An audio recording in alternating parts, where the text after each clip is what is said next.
ठीक है। चलो देखो कहाँ से बात जानकारी हमें मिलती है कि इन्होंने गृहस्थ किन कारणों से किया, ग्रंथ का नाम जानना चाहिए। आप उसे हाईलाइट कर लेंगे, लिखेंगे बौद्ध ग्रंथ मध्यम निकाय के अनुसार, बौद्ध ग्रंथ मध्यम निकाय के अनुसार। देख पा रहे हैं ये ऐसे लिखा है तो मध्यम निकाय के अनुसार इनमें वैराग्य भावना 4 दृश्यों के कारण बलवती हुई।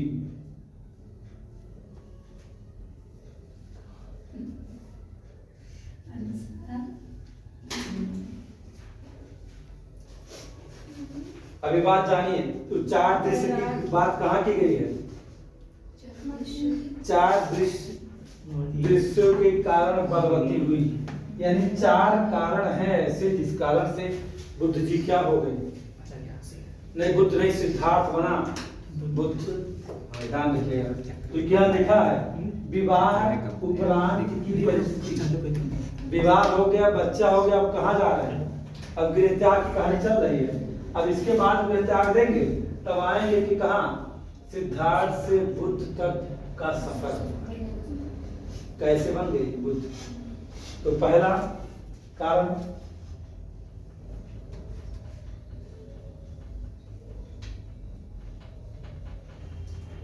वृद्ध,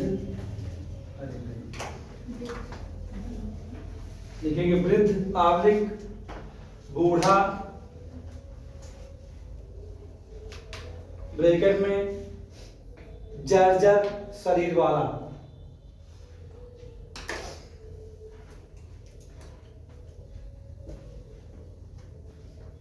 जर्जर शरीर वाला।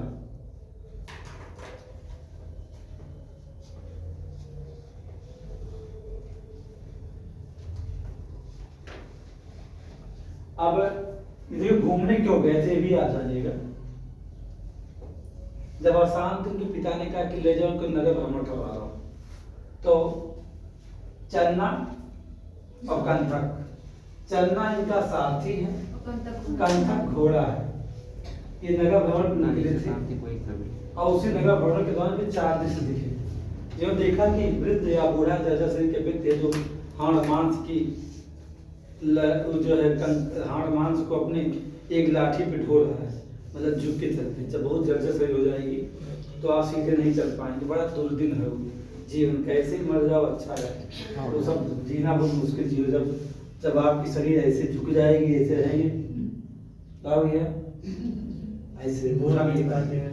हाँ तो किसी को देख के लगता है नहीं हम लोग भी बुढ़े होंगे। तब दर्द होता है, मुझे दर्द होता है कि आप भी दशा में जाओगे तब क्या होगा। जैसे वो लड़का लड़की को मारा थे, वो ले जाओ भेज दे रहे, आपके साथ इससे नहीं होगा कि आप भी मार खाओगे, ओल्ड एज में फिर चले जाओगे। अगर ढंग के बहू आएंगे तो लास्ट जो तक तैयार रहो, ढंग की आ गई तो समझ लो कि जिंदगी तो हर स्वर्ग बनाएगी। ऐसे मारी इसकी संभावना रोगी यानी बीमार व्यक्ति, बीमार व्यक्ति देखा है इन्होंने। दूसरा दृश्य तो पूछा कि ये कैसा, तो कहने बहुत बीमार है, टीबी हो गई बात। कह क्या है, इसको टीबी हो गया है। कहने ऐसा हो सकता है कि हाँ बिल्कुल आप भी हो सकता है। चन्ना ने कहा आपको भी हो सकता है, हमारा आपका भी ऐसे हाल हो सकता है। दुखी कौन हो गया? सिद्धार्थ। तीसरा दृश्य देखा तो सोच को दर्द है, उधर वाले बच्चे बीमार नहीं होते। लाश आवलिक मृत व्यक्ति, इसको देखा लोग लेके जा रहे हैं लाश करके वो पे, तो कहिए क्या कहें हमारा आपका भी यही होगा। इन 3 दिन इतना दर्दनाक है, इन तीनों बार सोच लो गलती कम से कम करोगे। ऐसी बात खाओ पीओ मस्त रहो, आप भौतिक सुख से दूर भागोगे। अगर 3 चीज सोच लो, अगर आप शरीर को स्वस्थ रखना है तो इसके अंदर सही से प्लान करिए डाइट का, उसको अंदर सब मटेरियल सही से डालिए। सर इसको सोच लेंगे तो पढ़ने भी मन नहीं करेगा। और रोगी ना बनने पाइए, इसका पूरा ध्यान रखिए। टहलिए, घूमिए, हंसिए, इतना हंसिए ये बात हमेशा तो सही दूसरे है, हेलो चाहिए। एक सतीश चाचा है अपने का 1500 महीना देते हैं। उनके चाची कहेगी सतीश, कहीं हाँ नीलू, कहीं तुम जाते हो कहाँ जो है हंसने के रामनगर में, कहीं हाँ कहीं कितना उसका फीस में 1500 है भाई। कि मतलब हंसने का 1500 तो हमें तो हमें हजार किचन में दुकान बर्तन मत शरीर का योगा वोगा करे। अब लोग क्या है कि लोग रोते चिल्लाते जा रहे थे, राम राम सत्य है, सबकी यही कहते हैं। मतलब सबका यही हुई परिणाम, हंसो चाहे इतना, अंतिम में सवाल होगा यही पे, 4 कंधों पे सवार हुआ ये अहंकारी घमंडी शरीर, जा रहा मिटने को शमशान है ना। ये कहावत ऐसे नहीं है। विवेकानंद जी ने कहा था कि क्या आपका अहंकार, आपका दम जितना आपके अंदर है सब सवार होगा 4 कंधों पे। उनके आलूता पढ़िएगा, उन 4 कंधों सवार होगा तो कहीं रुकेगा नहीं, और वो चलेंगे सारे अहंकार और आपका दम है, आपका जितना भी सुख है जिसकी कामना किए तो सब जलेंगे, धू धू करके मर करके घाट पर बना जल के रात ये है सच का अंदाजा करिए। ऐसा लगता है आपको ना कभी भी निकल ले वो। और क्या पुनीत राजकुमार का नाम सुने? साउथ का हीरो इसके नाम पे बिहारी म्यूजिक क्रॉनिकल में आया, वो पढ़ रहे थे। अब उसको उसकी डेथ हो गई थी, हार्ट अटैक हुआ था, बहुत कम एज का था वो। उसी का वो लड़का है, क्या नाम है जो एक हनुमान जी बनता था उन्हीं लड़का है, उसके पिताजी हैं वो भी हीरो साउथ। तो अब आप सोचिए, तो ये आपको जानते थे ना कब क्या हो जाए किसी ने तो जो क्षण मिला है जी भर के जी लो जिंदगी, और नहीं जी सकते हो तो यही से तो जीना चाहिए। हाँ हंसते रहो, खुश रहो हमेशा, दुखी रह करके ना जियो, मरना तो ऐसे ही है। तुम हंसोगे तो भी मरोगे, रोगे तो भी मरोगे, रोने पे मजा नहीं मिलेगा जिसे किसने बात। बस इसीलिए हमें जो फॉरेनर होते हैं उनकी लाइफ बड़ी अच्छी लगती है, क्योंकि वो किसी बात का कभी कोई तनाव नहीं लेते हैं, वो हमेशा लाइफ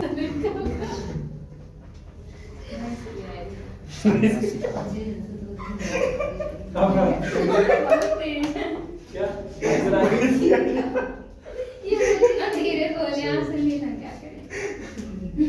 हाँ तो देखो भैंस ब्याज तो किसान मुझ से बैठा रहा देखिए भैंस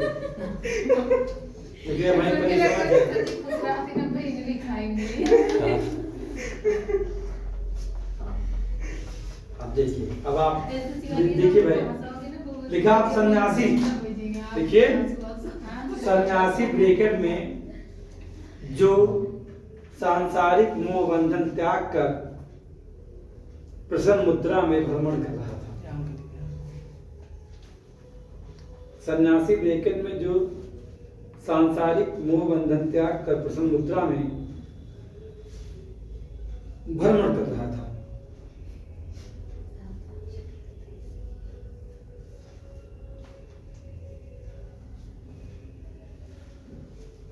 समझे आप? चौथा ही कारण बनेगा सन्यास लेने का। चलिए पहला चेंज करो। प्रथम 3 दृश्यों में प्रथम 3 दृश्यों ने गौतम को अशांत कर दिया। 3 दृश्यों ने गौतम को अशांत कर दिया, जबकि चौथे दृश्य ने उन्हें प्रसन्न किया। अशांत किया और चौथे दृश्य ने उन्हें प्रसन्न किया और आशा की किरण दिखाई।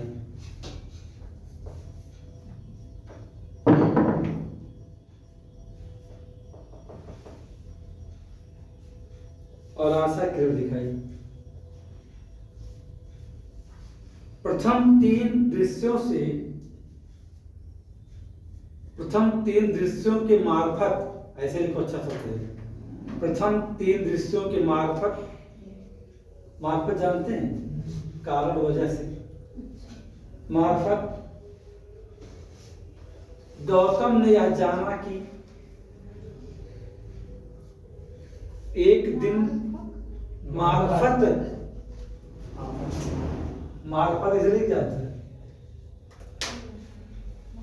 मार्फत गौतम ने यह जाना कि एक दिन प्रत्येक व्यक्ति बूढ़ा होगा, बीमार पड़ेगा। कामा काली प्रत्येक व्यक्ति बूढ़ा होगा, बीमार पड़ेगा और मर जाएगा। जबकि चौथे दृश्य के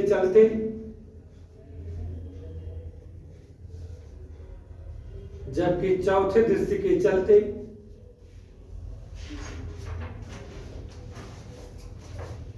गौतम संसार त्याग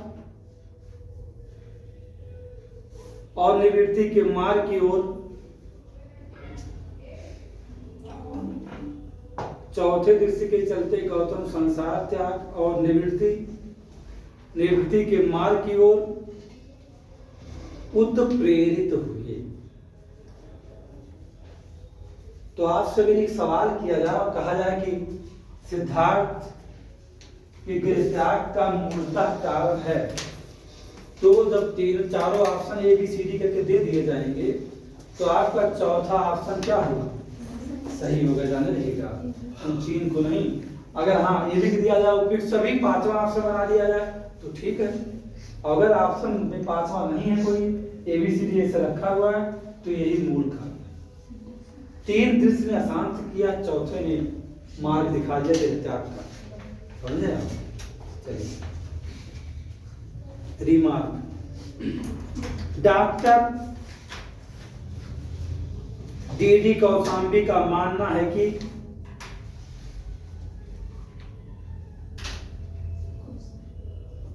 डी कौशाम्बी का मानना है कि सिद्धार्थ ने गृह त्याग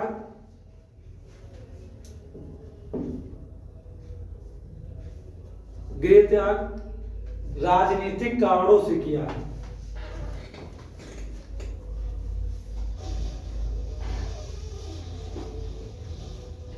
राजनीतिक कारणों से किया है। इनके अनुसार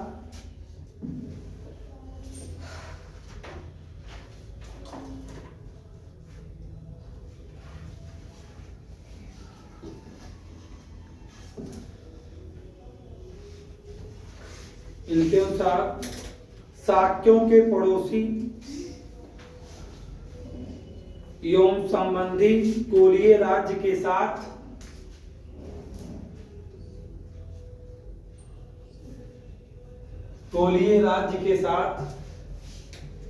रोहिणी नदी के पानी के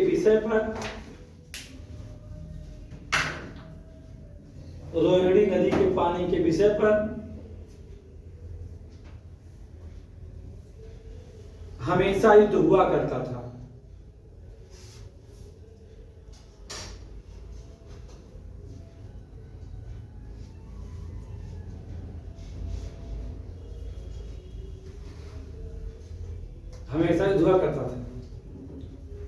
शाक्यों ने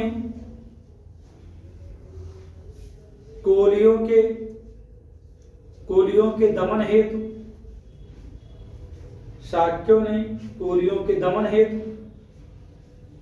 सिद्धार्थ को शस्त्र उठाने को कहा।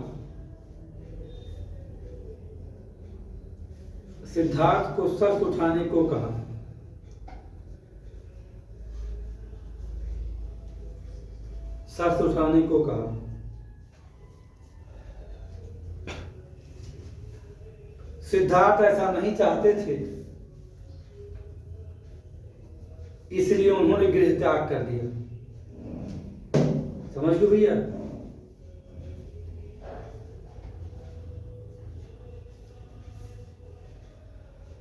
समझ गए? तो चौथे को हाईलाइट कर लीजिए आप, इसमें अच्छे से फंसा सकते हैं।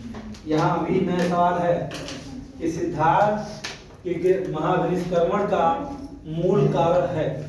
और आप ये चारों गाना गाएंगे और जबकि अंतिम ही मूल कर्म है। उनको रास्ता दिखाया था किससे? अशांति से बचने का। अब बनाइए अगली गृह त्याग ब्रैकेट में महाविनिष्क्रमण।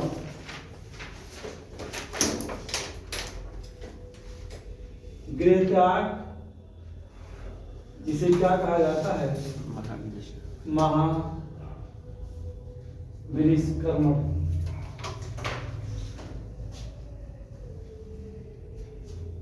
महाविनिष्क्रमण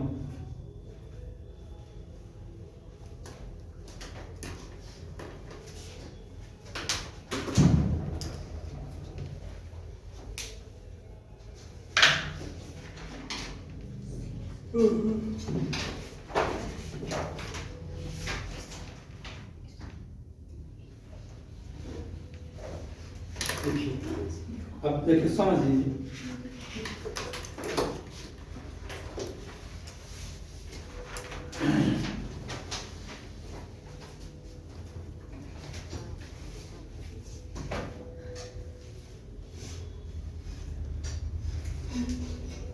ऐसा डीडी कौशाम्बी मानते हैं कि उन्होंने अपना गृह त्याग जो है क्यों किया। वो कहते हैं कि जो शाक्य थे और क्या कहते हैं ये कोलिये, और कोलिये वंश की कौन है? उनकी माता है जिनका नाम क्या है? महामाया। महामाया कोलिये गणराज्य की राजकुमारी थी। अब लोगों ने शाक्य, इनके पिता शाक्य थे, ये कहा गया कि आप युद्ध करो, तो इन्होंने कहा कि मैं युद्ध नहीं करूंगा। ऐसा मानना किसका है? ऐसा मानना है डीडी कौशाम्बी का। सच क्या है वो जाने, जबकि सच ये 4 दृश्य है जो कौन बताता है?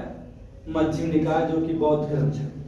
अगर उस साहित्य के अनुसार माना जाए तो गौतम का गृह त्याग क्या है? वो चौथा दृश्य है। उन 4 घटनाओं में या 4 दृश्यों में चौथा ही मूल कारण बना कि उन्होंने गृह त्याग किया। देखिए, कभी कोई सन्यासी जब बनता है तो ये जानिए कि अचानक ही उसके मन में ऐसा विचार आ जाता है कि अब तो हम क्या करें? विरक्त हो जाए। वो अचानक आता है, कोई ऐसी चीज देखेगा वो और क्या करेगा? वो अपने घर द्वार छोड़ के सारे संबंधी नातों को तोड़ के चला जाता है। ऐसा होता है। कहते हैं कि हमारा जूझे या हम मरी जाओ, हाँ जाकर मर जाओ, तो कहीं जूझे बात तो मतलब या तो मरो या तो गृह त्याग करो, और कोई ऑप्शन नहीं। गृह त्याग स्त्रियां नहीं करती, स्त्रियां सन्यासी नहीं बनती, स्त्रियां जहर खा लेती है। पुरुष 2 आसन रखता। क्या कहलाए? आर्य प्रेषण कहलाता है। हाँ, आर्य प्रेषण। हाँ, प्रेषण नहीं होता। हाँ, ऐसे ही कहता है आर्य प्रेषण। ऐसे कुछ ज्यादा सही है। आर्य प्रेषण ऐसे ये कहता है। अब गृह त्याग कर दिया है तो कहाँ जाएंगे? अब गौतम जा रहे हैं खोज में वैशाली। वैशाली कहाँ है? बिहार में तो है। कहाँ? 8 नंबर में उदास हुई। वहाँ बेटा उदास ना हो, मजा नहीं है, दुखी ना हो। वैशाली पहुंचे, इनकी मुलाकात समझ में आ रहा है।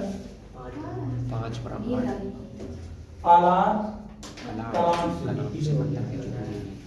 अलार कलाम के पास गए। ये अलार कलाम सांख्य दर्शन के गुरु हैं। तो बता दे चल नाम को। अलार कलाम क्या है? सांख्य दर्शन गुरु हैं। आप समझिएगा कहानी पूरी। सांख्य दर्शन गुरु हैं और इनके पास लगभग 300 शिष्य हैं। कितने शिष्य हैं? 3 शिष्य हैं। उन्हीं शिष्यों में से कौन? सिद्धार्थ।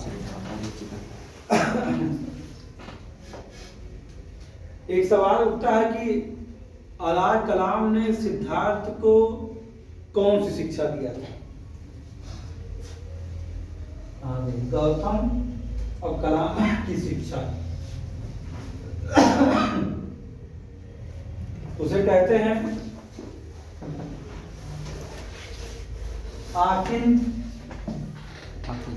आकिंचनायतना। कैसे कुछ लिखा जाता है आकिंचनायतना, ये सब है। हाँ हाँ भाई क्या कराते अकिंचनायतना अर्हता रहेगा, या इसी कहा जाता है क्या अरूप समापत्ति, इसी कहा गया है। क्या कहा गया अरूप समापत्ति की शिक्षा दी। किसने दिया था? यानी दर्शन की शिक्षा अलाय कलाम से सिद्धार्थ ने ग्रहण किया था, लेकिन वह उनको लगा कि ये भी तो मोक्ष की तरफ नहीं ले जा रहे हैं। कौन? अलाय कलाम। उन्होंने अलाय कलाम को छोड़ दिया और फिर कहाँ निकल गए? राजगृह चले गए। जब इन कहते ना गुरु संतुष्ट ना गुरु खोजेंगे आप, तो फिर इनको अलाय कलाम को छोड़ करके सिद्धार्थ चले गए। कहाँ? राजगृह चले गए। तो एक सवाल उठा कि अब चल रहे हैं, कौन चल रहा है? सिद्धार्थ। गृह त्याग के बाद वैशाली, और वैशाली से कहाँ गए? राजगृह क्रम लगवाया जाता, ध्यान रखिएगा। और जब गए राजगृह तो यहाँ कौन मिला? रुद्रक रामपुत्र। कौन मिला? रुद्रक रामपुत्र, ये मिले। और इन्होंने इनको संज्ञा से भिन्न योग की शिक्षा दी, जिसे कहा जाता है संज्ञायतन। संज्ञायतन की शिक्षा किसने दिया है? रुद्रक रामपुत्र। यही तो राजगृह में थे, जबकि इनके पास 3 शिष्य थे। 300 से इनके पास 700 क्या थे? शिष्य। 700 में कौन? सिद्धार्थ। ये बात ध्यान दीजिएगा, 700 में सिद्धार्थ एक शिष्य उनके थे। और यहीं पर राजगृह में ही वार्तालाप किससे हुआ था? हर्यक वंश के संस्थापक बिंबिसार। बिंबिसार से यहीं पे कौन मिलेगा? बुद्ध मिलेंगे। ये मुलाकात उनसे होगी। ये सारी बातों की चर्चा ललित विस्तार नामक ग्रंथ में की जाती है। सूत्र निपात में भी की गई है कि उनकी मुलाकात बिंबिसार से कहाँ हुई है? राजगृह में। इतनी बात समझ गए। अब यहाँ से निकल करके मतलब कुछ दिन समय और निकला, दीक्षा उत्सव लिया, ज्ञान ग्रहण किया अपना। अब कहाँ जा रहे हैं? अब राजगृह से ये निकले, कहे अब मैं कहाँ चल रहा हूँ? गया। जो चला गया गया, वो कभी गया ही नहीं, मतलब मोक्ष मिल जाएगा। गया ऐसे ही है। आज भी हिंदुओं का पिंडदान होता है ना? पिंडदान होता है जहाँ पर आपको चावल, गया जगन्नाथ, गया बिहार में जगन्नाथ उड़ीसा में जगन्नाथपुरी। आज यात्रा करते चावल धाम को वहाँ गया जगन्नाथ जगन्नाथपुरी पूरी उड़ीसा में। तो गया गए, और जब गया गए तो एक नदी थी, उसका नाम था निरंजना। निरंजना नाम है, जिसका वर्तमान में नाम है फल्गु। यानी फल्गु नदी के किनारे एक विशाल काय वट वृक्ष था, जो इनके जन्म के समय उगा था। जब इनका जन्म हुआ था सिद्धार्थ का, तब वह वृक्ष भी उगा था। यानी वृक्ष की आयु इतनी थी जितना किसकी आयु थी? सिद्धार्थ की आयु थी। और यहीं पर ये वट वृक्ष के नीचे पहले से ही 5 ब्राह्मण थे, जिनका नाम था असची, और दूसरा नाम है आंज, और तीसरा नाम है कौंडियन, वही भविष्यवाणी किया था, और चौथा नाम है वक्त, और 5वां नाम महानामा। ये 5 ब्राह्मण वही अपना महानामा भद्दीय कहते हैं उसको। पूरा नाम उसका क्या है? महानामा भद्दीय। ये 5 बैठ के अपना तपस्या में लीन थे। इनको देखेंगे ना तो रमाओ, ये धोनी गाजा पिया जाएगा साथ। 5 और 6ठा सिद्धार्थ इकट्ठा हुए, 6 वर्ष की कठोर तपस्या कर रहे थे। अब कहेंगे गुरुजी गाँव खा कर नहीं बताओ। हाँ, पत्तों का रस हथेली पे दाल पीते थे। कौन? सिद्धार्थ। खाना रोटी सब्जी एक थरिया उलट ना रही, जैसे लोग खाते हैं थाली सजा के सलाद और क्या नाम है आलू मटर के सब्जी और 4 रोटी लेके ढकेल देते, तो उसे ज्ञान ना मेरे चुका। मतलब कि हथेली भर दाल जितना हथेली में आई जाए उतना। अरे सब जी डाल देते हैं हम लोग। अच्छा खाने के जी रहे हो, ठीक करिए। मेरे पापा भी यही कहते हैं। सही। कहते कोई जीने के लिए खाता है, मतलब तपस्या कर रहे थे, अब अस्थियां ही शरीर बिल्कुल जर्जर अवस्था में सब गल के खत्म होता, मांस शरीर में बचा ही नहीं था, ढांचा ही रह गया था। किसके पास? सिद्धार्थ के पास। अब मामला है कि उसी समय एक सेनानी की पुत्री थी, उनका नाम था सुजाता। जब वे तपस्या कर रहे थे तो सुजाता को बच्चे नहीं, सुजाता कहाँ आई? इनके सामने आई। इन्होंने कहा कि सुजाता ने कहा, इनसे प्रार्थना किया कि हमें संतान की प्राप्ति हो जाएगी तो आपको हम लाके भोज खिलाने या खीर चढ़ाएंगे। वही करके चली गई थी। उनको 1 साल बाद जब बच्चा हुआ तो अपन मन्नत उतारे बदे खीर पूरी बना के अच्छे से लेके आई और रख दिया किसके सामने?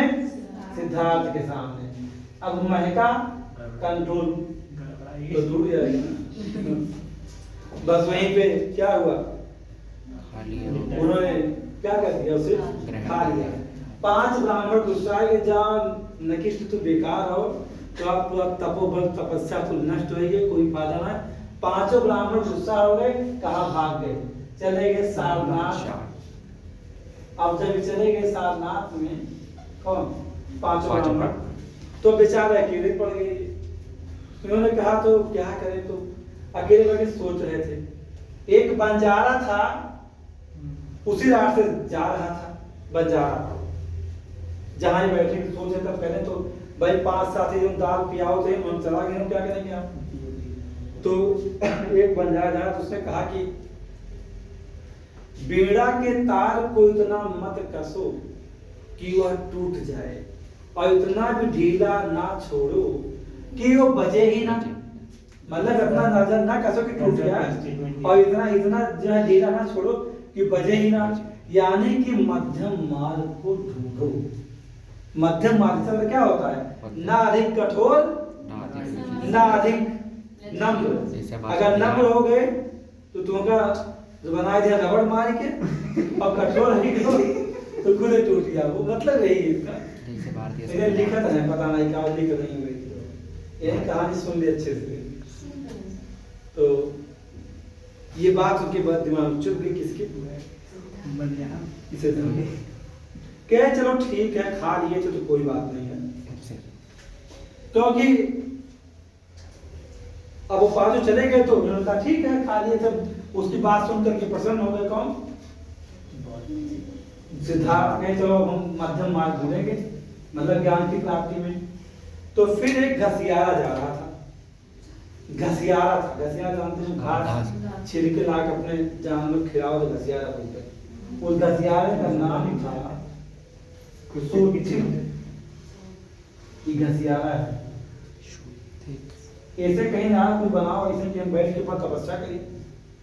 तो सोचित ने क्या किया, पीपल का वृक्ष से पत्तों को तोड़ा और उसी से बना दिया क्या चटाई, मैट बना दिया। कहा कि लो महाराज ये चटाई बैठो बहुत ज्ञान मिल जाए, और चटाई बना के दे दिया। घसियारे देखो दो है तो दो का, उस बंजारे का और घसियारे का। उसे दिया चटाई का, बैठो महाराज इसी को शुरू करो, लगाओ वज्रासन। वज्रासन में विराजमान हो ये सिद्धार्थ द्वारा। फिर खीर खाने के बाद तो काम देवता, जब आप तपस्या की तरफ बढ़ेंगे तो वहां पर आगमन हुआ भंग करने। काम देवता के 3 पुत्रियां हैं। एक का नाम है कामना, एक का नाम है आनंदी यानी आनंद देती हो, और तीसरे का नाम है वासना। वासना। तीनों को घेर दिया इनके पास, कहा जाओ और इनका दृढ़ संकल्प, इनके जो तपस्या भांग गए थे। लेकिन भाई वही खीर खाए ही थे और 5 दोस्त चले गए थे। वो गाना कौन सा जो मूवी थी, मेरी शादी जरूर आना, ठुकरा के मेरा इंतकाम देखेगी, लियो 5 बार में भाग गए। अब इनके मन में इंतकाम दिखाऊंगा तुम्हें भगवान देगा, फिर इनके चक्कर में फंसे नहीं ना, काम हवाल का मामला इंतकाम। आदित्य पांडे यूट्यूब पे जाइएगा और देखे, उन्होंने कहा एक बार जो आप लिखेगा उसमें कहते उसने ठुकरा दिया और ठुकरा दिया तो IAS हो गया ऐसा, वो हमेशा बाबर कहते हैं। और रैंक में तेरहवां रैंक पूरे भारत में आदित्य पांडे का, ऐसी बात नहीं। दूसरे कहते वो तो मुझे ठुकरा दिया था, तो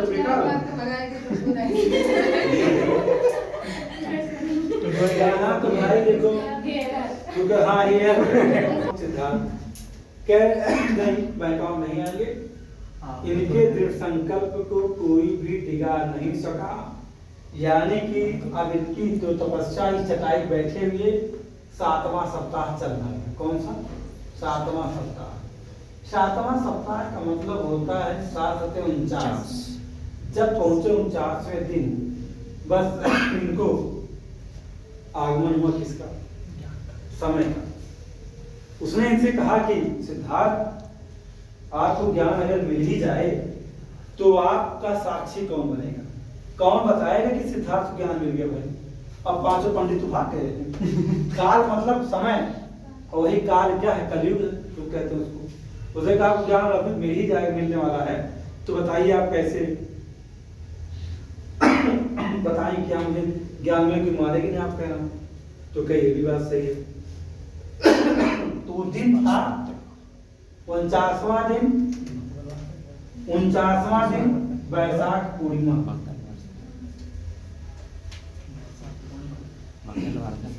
बैसाख पूर्णिमा महत्वपूर्ण क्योंकि इनका जन्म, इनका मरण और इनका प्रथम उद्देश्य सब वही दिन है। ठीक है, तो बैसाख पूर्णिमा दिन था। उन्होंने कहा ठीक है, जब मुझे ज्ञान मिलेगा तो साक्षी कौन बनेगी? ये धरा बनेगी, मतलब पृथ्वी साक्षी होगी। तो बस तो काल ही नहीं था, उनको ज्ञान दे नहीं आया तो उसका रूप बदल गया इनके सामने तुरंत। जैसे रूप बदला वैसे उन्होंने अपने दाएं पैर के मुट्ठी को दबा दिया पृथ्वी में। तो जो ऊर्जा उनको मिली थी वो ऊर्जा कहाँ विराजमान हुई? धरा के अंदर। तो इसीलिए जहाँ जहाँ वो जाते थे वो स्वयं नहीं जाना चाहते प्रचार प्रसार करने, उन्हें कहा गया तब वो गए थे। नहीं वो प्रचार प्रसार तो बहुत हम लोग करते नहीं, क्योंकि उन्होंने जब अंगूठे को दबा दिया था तो एक इसे कहा जाता है भूमि स्पर्श मुद्रा की मूर्ति है सिद्धार्थ गौतम बुद्ध की, जिसको कनिष्क को बनाया है, उसको बनाया है उसको ऐसी मूर्ति। और अभी आप यही देवकाली पे जाइए, लोग कहते हैं कि वो श्री हरि विष्णु जी सो रहे हैं, काली काली मूर्ति का तो झूला झुलाओ है। वो कौन है? वो सिद्धार्थ है भाई। वो लोग झूला झुलाते हैं तो विष्णु जी तो सिद्धार्थ है। और तिवारी गई दर्शन कर पहली बार, वही समय ज्ञान की प्राप्ति सिद्धार्थ को। अब हमने कहा था कि सिद्धार्थ से बुद्ध बनने तक का सफर पूरा हुआ। सिद्धार्थ क्या कह रहा है? सिद्धार्थ बन गए बुद्ध। और कैसे ज्ञान क्या इन्हें प्राप्त हुआ? संबोधि। संबोधि का मतलब ज्ञान।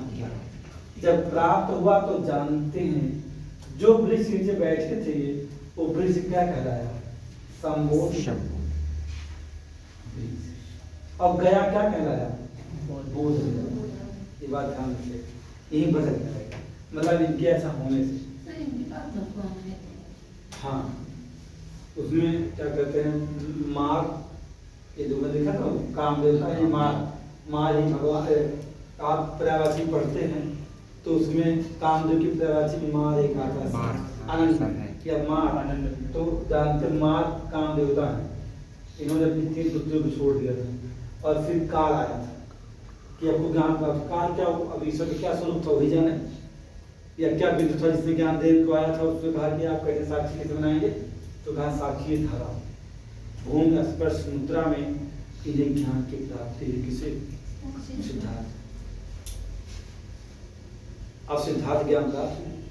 अब कहें क्या करें? अब केहू अगर कोनो बात पाई जाती है, जैसे कुछ लोगों तो पाई कोनो बात ना पचत नाई, जब तक घूम को उगी नहीं है पेटवा में हलचल चल दबा जैसे कि आप देखते हैं बहुत लोग होते हैं ना कि अंदर उसे कहा जाता था आसन प्राध्यापक।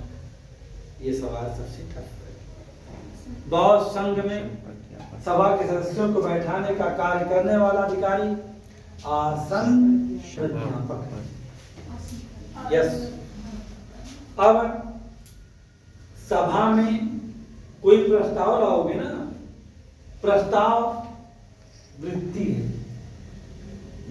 क्या है प्रस्ताव? बैठाने वाला सबको लाइन से बैठो भाई, उठपटांग ना बैठो, वो आसन प्राध्यापक है। फिर जब प्रस्ताव आया कि ये करना है, या घूमने जाना है, या भ्रमण करना है, तो वो वृत्ति है। और जब उसकी सूचना पहले दी जाती है प्रस्ताव की, तो वो कहलाता है नत्ति। नत्ति वृत्ति आसन प्राध्यापक नत्ति कहलाता है। अब जब वो आ गया किसके सामने? संघ के सामने प्रस्तुत किया, बहुत सभा में प्रस्ताव आ गया लोकसभा राज्यसभा में, तो वो कहलाता है अनुश्रावण। एक शब्द है अलग अलग, ये तो सबसे टफ है ये मामला, क्योंकि ये इनके सफर समाप्त है। अब मरण क्यों ले जा रहा हूं तुम्हें। अगर मान लीजिए कि विवाद हो गया सभा के सदस्यों में, तो विवाद कहलाता था अधिकरण। क्या कहलाता था? अधिकरण कहलाता था। अधिकरण अगर ऐसा विवाद हो गया है और लोग कह रहे हैं कि ना हम नहीं मानेंगे, तो वहां पर मतदान होता था। जो मतदान होता था वो सलाका का प्रयोग करते थे, लाइन खींच देते हैं कि के सहमत के नहीं, एक लाइन दो लाइन तीन लाइन, ऐसे विभाजन सलाका खींच देते थे। जो सलाकाओं का वितरण करता था या संग्रह करता था उसे कहा गया है क्या? सलाका गाहापक। जो सलाका दिए तो जो पेन ले भाई लाइन खींच दियो। कोई बार आया है किसी पेपर में, आया है एकदम बहुत डीप मोड पे हूं मैं। सलाका गाहापक कहा गया कि मतदान के दो तरीके होंगे। जब दे दिया बताया था मतदान के दो तरीके, एक गुल्लक होगा। गुल्लक क्या होता है? गुल्लक का मतलब होता है कि खुला मतदान, और एक नहीं मतदान विभतक क्या होता है? खुला मतदान। जैसे आज भी होता है वैसे वो बताता है कि ऐसा बहुमत जिसका आएगा तो प्रस्ताव पास होगा, और जब बहुमत आ जाएगा तो उसे कहा जाएगा एवसीएम। क्या कहेंगे?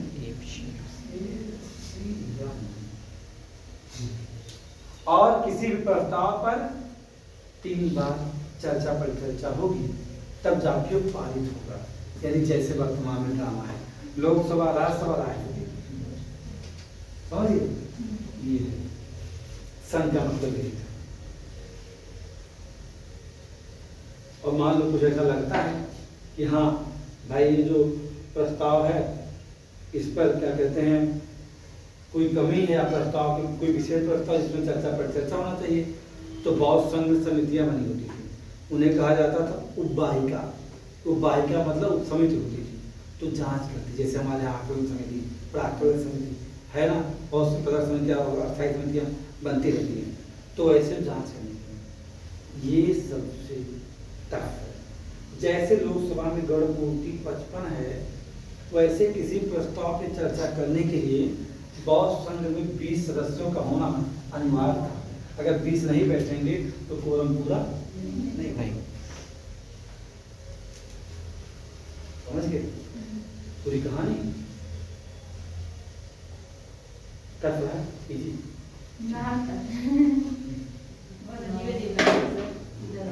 क्यों कहानी सुना दिया हूं मैं कि जब कहानी आप जानोगे तो मुझे खाली लिखवाना ही बचा देगा। जैसे बता दिए, एक बार आपको माइंड बन गया, अब क्या करना है? मुझे लिखवा देना है। क्या हुआ? क्या ध्यान रखिएगा। हाँ, प्रवज्जा कहलाता है। संन्यास ग्रहण करने की विधि ही बौद्ध धर्म में क्या है? प्रवज्जा है। और ये भी जानिएगा प्रवज्जा का अंतिम यानी बौद्ध धर्म में आप का प्रवेश हो जाए तो कहलाएगा उपसंपदा। ये सब जाएंगे आपको मिलेंगे। प्रारंभ क्या है? प्रवज्जा, और बन गए भिक्षु तो क्या है? उपसंपदा। अब एक बात का उठता है कि उपसंपदा का वही महत्व है जो महत्व वैदिक संस्कृति में उपनयन संस्कार का है, दोनों एक जैसे हैं। हाँ, एक बात ये रहता था कि पहले बहुत आसानी से लोग बौद्ध धर्म में प्रवेश कर जाते थे, बाद में यहाँ आयु भी निश्चित कर दिया गया और बता दिया कौन प्रवेश करे कौन नहीं, क्योंकि इसमें नए नए लड़के सौगिया जाके बौद्ध भिक्षु बन जाते थे, कुर्ते रहे फिर भोग छोड़ के भाग गया। तो इसीलिए यहाँ नियम कठिन कर दिया गया कि चोर नहीं आएगा, डाकू नहीं आएगा, बीमार नहीं आएगा, कोई भी अपने माता पिता से ना पूछे बहुत संग में आ नहीं सकता है, ऐसा प्रतिबंध लगा दिया। बुद्ध ने कहा आते हैं लोग चले जाते हैं, खाली अंगुलीमाल डाकू एक ऐसा जिसको उन्होंने अनुमति दिया था, नहीं तो कोई अनुमति नहीं पाया है बौद्ध में प्रवेश करने का। उन्हें श्रावस्ती में खुद ही उसको जो है अंगुलीमाल तो बना लिया, बौद्ध में दीक्षित कर दिया, नहीं तो वो नहीं प्रवेश कर पाता। यानी जितने अपराधी प्रवृत्ति के या चोर ऐसे थे होते थे, उनका प्रवेश उसमें नहीं होता, ऐसी बात है बस।